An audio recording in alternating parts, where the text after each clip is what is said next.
हम डिस्कस करने वाले हैं economics of fish farming. Mean fish farming के अंदर कमाई कहाँ कहाँ पे, किन किन प्रोडक्ट से फिश फार्मिंग के अंदर कमाई की जा सकती है, तो उनको हम यहाँ पे डिस्कस करेंगे। तो आइए वन बाय वन उनको हम डिस्कस करते हैं। तो सबसे पहले हम टॉपिक को देखें तो टॉपिक है हमारा इकोनॉमिक्स ऑफ फिश फार्मिंग। ठीक है, फिश फार्मिंग की इकोनॉमिक्स हमें देखनी है। यहाँ पे फिश फार्मिंग की इकोनॉमिक्स देखें तो हमारे इंडिया के अंदर जो फिश का प्रोडक्शन होता है, production of fish in India large scale के अंदर होता है, लार्ज स्केल पर होता है। अब यहाँ से जो फिश के प्रोडक्ट निकलते हैं ना, जो फिश के प्रोडक्ट निकलते हैं बहुत सारे होते हैं। जैसे फिश के अंदर से फूड की फॉर्म के अंदर निकलता है, फिश के अंदर से मेडिसिनल पर्पस के लिए जो प्रोडक्ट निकलते हैं, और इसके अलावा फिश के अंदर से मेडिसिनल के अलावा ऑयल की फॉर्म के अंदर जो प्रोडक्ट निकलते हैं एक्सेट्रा। यहाँ पर मैं सिर्फ इतने की बात करूँगा। सबसे पहले अगर मैं बात करूँ तो हमारे पास आता है फूड प्रोडक्ट। सबसे पहले फूड का, अगर फिश फूड का हम एज अ प्रोडक्ट और एज अ इकोनॉमिक्स यूज देखें तो जो फिश है वो फूड के अंदर सबसे असेंशियल है, सबसे जरूरी है फूड की फॉर्म के अंदर। अब फिश फूड जो मिलता है वो कितना असेंशियल है, कितना जरूरी है, कैसे यूज किया जाता है। जो फिश फूड है ना, हमारे इंडिया के अंदर पहले लगभग 3 टन फिशेस का यूज होता था, आज जो बढ़कर 5 टन फिश यूज होने लगा है। कुछ सी फिशेस उसके अंदर ऐड हो गई हैं, फ्रेश वाटर फिशरीज हैं, बहुत सारी फिशेस क्वालिटी हैं जो ऐड हो चुकी हैं आज। तो फिश फूड को देखा जाए, जो फिश फूड होता है वो बहुत ज़्यादा इम्पोर्टेंट क्यों है, क्योंकि इसके अंदर जो कोलेस्ट्रॉल लेवल होता है, कोलेस्ट्रॉल लेवल वो कम होता है, फैट कम होती है। ठीक है, इसके अलावा जो लेसर अमाउंट के अंदर फैट, ठीक है, और प्रोटीन जो है अच्छे अमाउंट के अंदर प्रेजेंट होता है। अगर मैं बात करूं फिश के अंदर पर 110 ग्राम लगभग इसके अंदर कार्बोहाइड्रेट भी इतने ही मिलते हैं। 110 ग्राम ही कार्बोहाइड्रेट इसके अंदर हमें देखने को मिलेंगे। एंड इसके अलावा जिसका मैं बात कर रहा हूँ कि 110 ग्राम के लगभग, अगर मैं बात करूँ 110 ग्राम फिश मीट है, ठीक है, मीट की अमाउंट अगर 110 ग्राम है, 110 ग्राम के अंदर लगभग जो कार्बोहाइड्रेट्स यानी कि अगर मैं अच्छी तरीके से इसको बोलूं तो कैलोरीज बोला जा सकता है। 110 ग्राम से 140 ग्राम कैलोरी इसके अंदर एनर्जी देखने को मिलेगी। इसके अलावा 110 ग्राम में ही अगर प्रोटीन की बात कर ली जाए, प्रोटीन 20 से 25 ग्राम प्रोटीन इसके अंदर देखने को मिलेगा, 20 to 25 ग्राम। और अगर फैट की बात कर ली जाए तो 1 से 3 ग्राम इसके अंदर फैट देखने को मिलेगा। ठीक है, और क्या क्या मिल सकता है फिश फूड के अंदर। देखो फिश फूड की बात यहाँ पे चल रही है तो एक और असेंशियल चीज मैं आपको बता देता हूँ। जो फिश फूड होता है ना, उसके अंदर एक ओमेगा 3 फैटी एसिड देखने को मिलता है, ओमेगा 3 फैटी एसिड, जो बहुत ज़्यादा इंपॉर्टेंट है। भाई क्यों इंपॉर्टेंट है, आगे कुछ पॉइंटों के अंदर इसकी बात भी कर लेंगे कि क्यों इंपॉर्टेंट है। ओमेगा 3 फैटी एसिड हमें देखने को मिलता है। इसके अलावा फिश फूड के अंदर जो हमें विटामिन देखने को मिलते हैं ना, विटामिन कौन कौन से, ए हो गया, डी हो गया, ई हो गया एंड के विटामिन तक हमें फिश फूड के अंदर देखने को मिलते ही मिलते हैं, जो कि बहुत असेंशियल है हमारी डाइट के लिए। तो देखो फिश फूड के अंदर इतनी सारी चीज़ें हमें मिल रही हैं, और fish food other meat food से अलग क्यों है, यहाँ पे ये चीज़ पूछी जा सकती है। लगभग उतनी ही कैलोरी कैरी करके रखता है जितने ग्राम का होता है। मान लो 110 ग्राम का, तो इसके अंदर 110 ग्राम कैलोरी देखने को मिलेगी। यानी कि अगर दूसरे किसी फिश फार्मिंग के अलावा किसी मीट की बात करें तो उसके अंदर इतनी कैलोरी नहीं मिलती, उसके अंदर कोलेस्ट्रॉल लेवल ज़्यादा हो सकता है। ठीक है, तो यहाँ पे देखो फिश फूड की तो हमने बात कर ली। नेक्स्ट प्रोडक्ट है हमारा फिश ऑयल, उसकी भी बात कर लेते हैं। देखो सेकेंड पॉइंट हमारा बन जाएगा लीवर ऑयल। लीवर ऑयल कहाँ से ऑब्टेन होता है? ये ऑब्टेन हमारे पास होगा फिश लीवर से। फिश लीवर से इसको ऑब्टेन किया जाए। अब इसको ऑब्टेन करने के बाद इसके अंदर हमें क्या क्या देखने को मिलता है? इसके अंदर लार्जर अमाउंट के अंदर इसके अंदर हमें विटामिन ए और डी, विटामिन ई और के, ये तो देखने को मिले। अब कौन सी फिशेज हैं जिनके लीवर के अंदर ये चीज़ देखने को मिले? जो फिश है लगभग उनके ऑयल के अंदर एक चीज़ और ओमेगा 3 फैटी एसिड भी देखने को मिलेगा, जो कि बहुत ज़्यादा फायदेमंद होता है हेल्थ के लिए। हेल्थ के अकॉर्डिंग अगर बात करें तो ये बहुत ज़्यादा फायदेमंद होता है, हार्ट अटैक वगैरह से बचाने का काम करता है। अब यहाँ पे एक तो फिश हो जाएगी टूना फिश, टूना, और एक हो जाएगी हेलीबट फिश। ठीक है, टूना और हेलीबट दो ऐसी फिशेज हैं जिनके अंदर ये लीवर ऑयल के अंदर ये विटामिन ए डी ई के हमें देखने को मिलेंगे। जो विटामिन ए का, ठीक है, जो सोर्स है ना, ज़्यादातर ये किसका सोर्स है? विटामिन ए का। ठीक है, सोर्स किसका ज़्यादा माना जाता है? विटामिन ए का ये अच्छा सोर्स, अच्छा स्रोत माना जाता है। और जो इसके अंदर लीवर ऑयल की बात मैं कर रहा हूँ, यहाँ पे अगर कोड फिश ऑयल की बात करूँ, कोड लीवर ऑयल की बात करूँ, ठीक है, कोड ऑयल की मैं बात करूँ, तो कोड ऑयल के अंदर ऐसी क्या खासियत है? कोड ऑयल के अंदर जो ऑयल की अमाउंट होगी ना, ऑयल की अमाउंट होगी वो 60 से 70% तक होगी, और जो विटामिन ए की अमाउंट होगी, वो 2 से 3% तक रह जाएगी।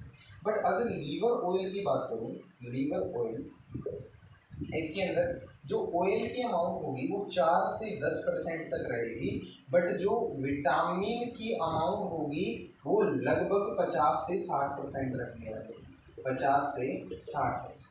तो ये कम नहीं है भाई। देखो लीवर ऑयल कहाँ से ऑब्टेन होगा? एक तो मैंने आपको बताया टूना फिश से और हेलीबट फिश, इन दो फिशेज से लीवर ऑयल ऑब्टेन होता है, जो बड़ा अच्छा सोर्स है विटामिन ए का, जो कि कारगर होता है नाइट ब्लाइंडनेस को रिमूव करने के अंदर। यू नो दैट अगर हमारी आंखों के लिए अगर कोई भी विटामिन चाहिए तो वो विटामिन ए है, परफेक्ट है हमारी नाइट ब्लाइंडनेस को रिमूव करने।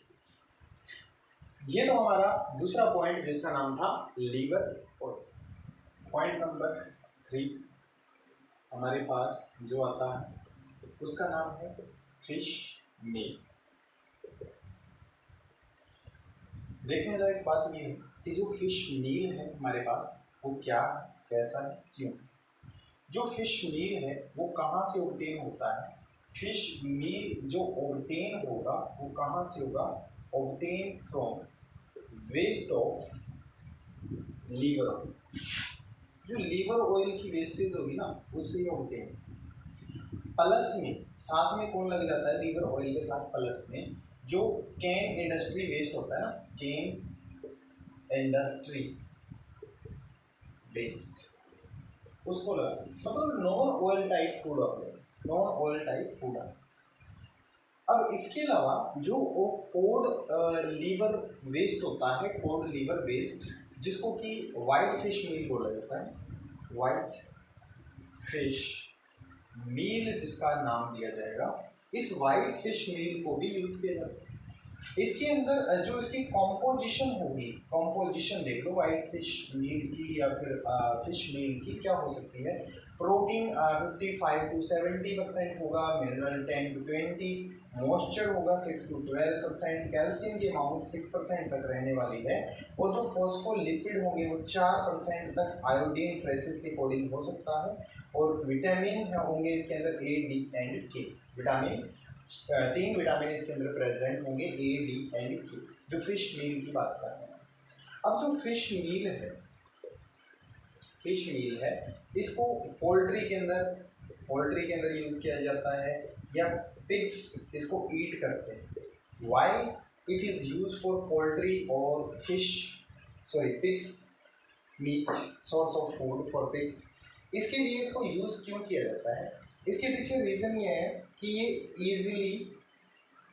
इजीली डाइजेस्टेबल होता है, आराम से डाइजेस्ट हो सकता है। ऐसा डाइजेस्ट होने वाला एक फूड हम इसको बोल सकते हैं इजीली, क्योंकि इसके अंदर जो कार्बोहाइड्रेट होते हैं वो इजीली डाइजेस्ट हो सकते हैं।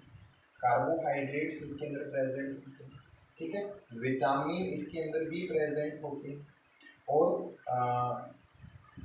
फॉस्फोरस इसके अंदर प्रेजेंट होता है। फॉस्फोरस इसके अंदर प्रेजेंट होता है। सोर्सेज क्या है, आता कहाँ से, आता कहाँ से, देखो जो कैट फिशेज है उनसे भी आता है, हेड होग फिशेज है, ठीक है, हेड होग फिशेज है उनसे भी ये आता है, टूना फिशेज है उनसे भी ये मिलता है। तो अलग अलग टाइप की जो फिशेज हैं उनसे, जिनसे हम ये गेट कर सकते हैं फिश मील को। डिफरेंट टाइप की फिशेज के आपके एग्जांपल दिए गए हैं, आप उनमें से कोई भी 3-4 एग्जांपल लिख सकते हैं। तो फिश मील के बारे में हमने जो पढ़ा कि जो ऑब्टेन होगा कहाँ से होगा, wastage of labour oil industry, जो केन वाली इंडस्ट्री होगी उसका वेस्टेज को हम फिश मील के फॉर्म के अंदर यूज करते हैं। इजीली डाइजेस्टेबल है और इसकी कंपोजिशन क्या हो सकती है ये आपको याद रखना, जिसका नाम है फिश प्रोटीन्स। अच्छा, फिश प्रोटीन कैसा होता है, ये तो वाइट पाउडर्ड फॉर्म के अंदर देखने को मिलेगा, जो फिश से ऑब्टेन किया जाएगा, फिश से ऑब्टेन किया जाएगा पाउडर्ड फॉर्म के अंदर हमें ये देखने को मिलेगा। अब इसके अलावा इसकी जो खास पहचान है क्या हो सकती है, खास पहचान में इसके देखें तो हम यहाँ से इसको जब ऑब्टेन किया जाता है तो इसके अंदर से जो फैट की अमाउंट है ना उसको रिमूव किया जाता है, remove fat amount, fat amount को रिमूव कर देते हैं। लगभग इसके अंदर जो प्रोटीन की अमाउंट है वो कितनी होगी, जो प्रोटीन की अमाउंट है वो 60 से 70% तक रहेगी, 60 to 70% तक प्रोटीन की अमाउंट रहने वाली है। अच्छा, इसके अलावा इसका जो यूज होगा ना वो कहाँ पे होगा, एक तो आइसक्रीम इंडस्ट्री के अंदर इसका यूज होता है भाई, आइसक्रीम इंडस्ट्री, आइसक्रीम बनाने के लिए इसका यूज होगा, ठीक है। फार्माक्यूटिकल्स के अंदर, क्यूटिकल्स के अंदर, वार्निसेस के अंदर, वार्निसेस के अंदर, और इसके अलावा टेक्सटाइल के अंदर, टेक्सटाइल के अंदर, इनके अंदर इसका यूज हो सकता है।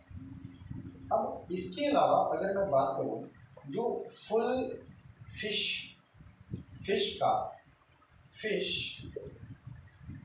प्रोटीन कंसंट्रेट बनाने के लिए क्या किया जाता है, एफपीसी बोलते हैं इसको, एफपीसी, फिश प्रोटीन कंसंट्रेट बनाने के लिए क्या किया जाता है। जो फिश प्रोटीन कंसंट्रेट बनाने के लिए या तो होल फिश को, या फिर होल फिश होगी हमारे पास यूज, या फिर फिश का कोई पार्ट हो सकता है, फिश पार्ट को क्या कर लिया जाएगा, ड्राई कर लिया जाएगा, या फिर उसके अंदर से रिमूवल ऑफ वाटर किया जाएगा, ठीक है, वाटर को रिमूव कर दिया जाएगा, वाटर की अमाउंट को रिमूव कर दिया जाएगा, फिर उसको प्रिपेयर किया जाएगा, प्रिपेयर कर लिया जाता है, प्रिपेयर टू फिश या प्रिपेयर फॉर फिश प्रोटीन। अब इसको फिश प्रोटीन के लिए प्रिपेयर किया जाता है, जिसको हम एफपीसी का नाम देते हैं। तो ये हमारा पॉइंट नंबर 4 रहेगा फिश। तो 5वां पॉइंट हमारा बन जाता है फिश फ्लोर। ऑब्टेन कैसे होता है, ऑब्टेन हो गई solvent extraction, extraction process, solvent extraction जो प्रोसेस होती है इसको ऑब्टेन करवाती है फिश फ्लोर, फिशेस के अंदर से। अब यहाँ पे इसका इजीली डाइजेस्टेबल है, एक तो ये फायदा मिलता है इसका कि आराम से डाइजेस्ट हो जाता है, इजीली डाइजेस्टेबल। अब इसी को देखते हुए इसको यूज किया जाएगा बिस्किट इंडस्ट्री के अंदर, बिस्किट इंडस्ट्री के अंदर, केक बनाने के लिए, केक बनाने के लिए, ब्रेड बनाने के लिए, सूप बनाने के लिए इसका यूज किया जाता है अलग अलग पर्पजेज के लिए। अब क्यों यूज किया जाता है, क्योंकि इजीली डाइजेस्टेबल है। और प्रिपेयर कैसे होता है, ऑब्टेन कैसे होगा, ठीक है, ऑब्टेन कैसे होगा, सॉल्वेंट एक्सट्रैक्शन प्रोसेस से इसको ऑब्टेन किया जाएगा। आगे मैं बात करूँ अगर फिश रोल्स की, तो इसकी हायर डाइजेस्टिबिलिटी को देखते हुए इसको यूज किया जाता है इंडस्ट्री के production and food production industry के अंदर इसका यूज किया जाता है। फूड प्रोडक्शन इंडस्ट्री या एज अ फूड सोर्स इसका यूज होगा। इसके अंदर जो अमाउंट होती है, इसके अंदर जो सोर्सेज होते हैं कौन कौन से होते हैं, जैसे कि थायमिन, लेसिथिन कितना होगा 59%, लगभग 20% के आसपास इसके अंदर कोलेस्ट्रॉल देखने को मिलता है। इसके अलावा इसके अंदर टायरोसिन, हाइपोजेंथिन और जेंथिन ये भी देखने को मिलेंगे। विटामिन बी का भी एक अच्छा सोर्स है, ठीक है, बी का भी एक अच्छा सोर्स है। और इसके अलावा विटामिन इसके अंदर और भी देखने को मिलते हैं, सी, डी एंड ई, ये विटामिन भी इसके अंदर देखने को मिलेंगे, जो एक अच्छे सोर्सेज हैं फिश रोल्स के, ठीक है। फिश रोल्स इसका यूज किया जाता है एज अ फूड मटेरियल। आगे देखो, फिश फर्टिलाइजर की बात हो रही है यहाँ पे। अगर फिश का जो वेस्ट होगा, फिश का वेस्ट होगा, उसका यूज किया जाता है कहाँ पे, एज अ फर्टिलाइजर्स की फॉर्म के अंदर, फर्टिलाइजर्स की फॉर्म के अंदर यूज किया जाता है। कहाँ पे, कौन से प्लांट के लिए, टी प्लांट के लिए या तंबाकू प्लांट के लिए, तंबाकू प्लांट के लिए इसका यूज किया, टी या तंबाकू, ठीक है, इनके लिए यूज किया जाएगा। तो यहाँ पे इनके लिए अच्छा प्रोटीन सोर्स, अच्छा प्रोटीन सोर्स मतलब अगर मैं बात करूँ फिश के मेन्योर की या फिश फर्टिलाइजर्स, फर्टिलाइजर्स, तो ये कैसे बनता है, ये बनेगा फिश बॉडी को सनलाइट के अंदर ड्राई करके, फिश बॉडी को सनलाइट के अंदर ड्राई करके, सनलाइट के अंदर इसको ड्राई करके, या कुछ टाइम पे फिश के जो पिट्स होते हैं, फिश पिट्स का यूज किया जाता है, ठीक है, फिश पिट्स इनका यूज किया जाएगा। फिश पिट्स में क्या होता है, जो बर्न बॉडी होती है ना फिश की, बर्न बॉडी वो पिट के अंदर दबा दी जाती है, लगभग 50 से 60 डे के बाद उसको निकाला जाता है और उस एशेस का फिर यूज किया जाता है for the purpose of manure और फर्टिलाइजर की फॉर्म के अंदर। या फिर हो सकता है कि यूज किया जाए फिश गोना। फिश गोना क्या होता है, जब फिश ऑयल रिमूव करते टाइम, ऑयल रिमूव करते टाइम जो फिश की बॉडी बचती है उसको फिश गोना बोलते हैं और उसका यूज किया जाता है उस बॉडी का as a fertilizer in crop, in plant, ठीक है, प्लांट को नरिशमेंट देने के लिए इसका यूज किया जाएगा। देखो फिश बॉडी के वेस्टेज को भी प्लांट मैन्यूरिंग के अंदर यूज किया जा रहा है, प्लांट फर्टिलाइजर की फॉर्म के अंदर यूज किया जा रहा है। तो एक अच्छे सोर्स है ये फर्टिलाइजर के प्लांट की फिश स्किन, फिश स्किन इसका जो यूज नॉर्मली जो शार्क फिश होती है ना, शार्क फिशेस उनकी जो स्किन होती है उसका यूज कर लिया जाता है डिफरेंट पर्पज के लिए। अलग अलग जो पर्पजेज हैं वो कौन कौन से हैं, क्या पर्पज हो सकते हैं, जैसे कि हैंड बैग बनाना, हैंड बैग इनको बनाना, ठीक है, या फिर शूज के लिए इनका यूज हो सकता है, ठीक है। अदर जो बॉक्स की कवरिंग के लिए, बॉक्स कवर के लिए इसका यूज किया जा सकता है, ठीक है, और अदर कवर के लिए उनका यूज किया जा सकता है। या फिर पॉर्क्यूपाइन जो फिश होती है ना, porcupine body type, porcupine body type जो फिश होती है, पाइन्स बॉडी होती है जिनकी, उनका भी यूज किया जाता है, उनकी स्किन का भी यूज किया जाता है। तो यहाँ पे हम काफ़ी सारी चीज़ें लिख सकते हैं, इनके अंदर आप बहुत सारी चीज़ें बता सकते हो। इसके अलावा यहाँ पे अगर देखने वाली बात एक ये है कि जो फिश ग्लू होता है, फिश ग्लू जो स्किन के नीचे ग्लू प्रेजेंट होता है ना, स्किन रिमूव के दौरान जो फिश का ग्लू निकलता है उसको यूज किया जाता है फॉर एन अडहेसिव एजेंट, चिपकाने के लिए इसका यूज किया जाता है। हैंड बैग वगैरह बनाते हैं ना तो उसके अंदर इसको चिपकाने के लिए अडहेसिव एजेंट की फॉर्म के अंदर इसका यूज किया जाता है। पॉइंट नंबर 10, पॉइंट नंबर 10 में देखो हमें क्या देखना है, जिसको हम बोल रहे हैं